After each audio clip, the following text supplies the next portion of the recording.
Hey Transformers, this is Reggie. I'm outside in the backyard here getting some sun, playing with Braden. I think you'll hear him in the background. He's playing t-ball, so I'm just trying to make sure he doesn't hit me with the ball here.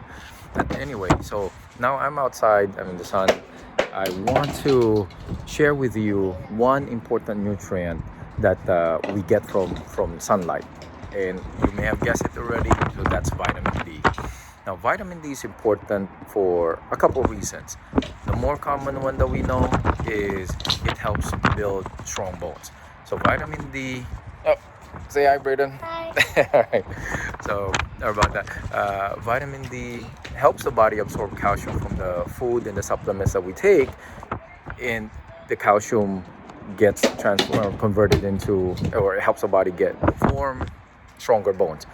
Now, aside from stronger bones, vitamin D also does a couple other things. One, it helps nerve impulses conduct it helps the nerves conduct the nerve impulses better, and it helps the muscle contract better, and also it helps our immune system to be able to fight off viruses and bacteria better. Now, if you are lacking in vitamin D or vitamin D deficiency, few things can happen, few conditions can arise. If you're young, they have what they call rickets. It's a condition where young ones, they have what we call a soft bones. For older people, you guys are more familiar with the conditions that arise from vitamin D deficiency. So it's osteoporosis or osteopenia, which is your weak bones. The bones are fragile. Or there's another condition called osteomalacia, which is characterized by bone pains and muscle weakness. So those are several conditions that can happen if you have vitamin D deficiency.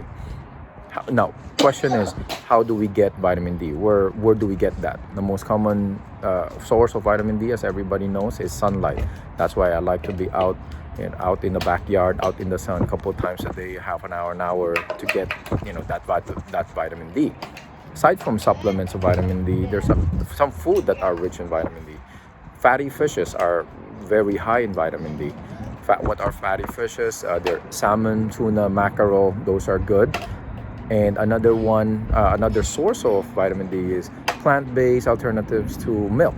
Those are really good also because a lot of times they're fortified with vitamin D. So you can pick there which one you like more, which one you like to take, and you can't go wrong with them.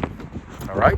So I'll be sharing nutrition tips every day over the next 7 days as part of our 7-day health and fitness challenge. All right? So let me know what you think about this. Let me know if this will help you.